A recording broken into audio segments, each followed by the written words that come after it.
সাঁঝের বেলা ফা গড়িয়ে গোধূলি জানান দেয় দিনের শেষ। অতঃপর সন্ধ্যা নামে, হিজলের গায়ে হেলান দিয়ে জলডুবি রূপুলি চাঁদের পাহারায়। জলখুকুর সাথে বোবা আলাপন চলছে বেশ। তারপর উদাসী আকাশের সাথে ধীরে ধীরে সখ্যতা গড়ে ওঠে, দিঘির টলটলে ভাসা জলের সাথেও। ঝরা পাতাগুলো এসে বিছানা পাতায় আমার শরীরে। সহসা দূরে কোথাও পাতা কুড়ানি মেয়ের হাতে কাকনের টুংটাং শব্দে মুখরিত শহর। আমিও চুপচাপ নিবিড় মগ্ন, তারাদের মিছিলে নিজেকে লুকিয়ে ফেলি।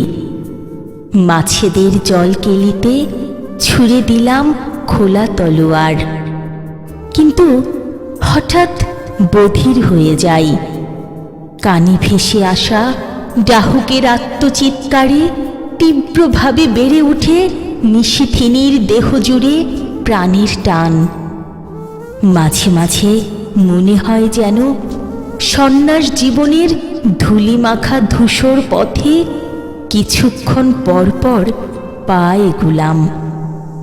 কই না তো, এক পাও এগুইনি আমি।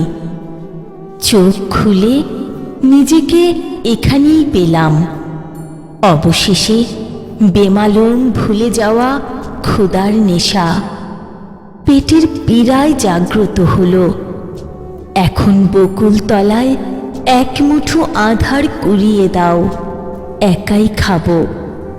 তবে জ্যোৎস্না এলেই ঠিক বিলিয়ে দেব। মন বলছে আধারের ভাগ দিতে নেই, মন বলছে আধারের ভাগ দিতে নেই, আধারের ভাগ দিতে নেই।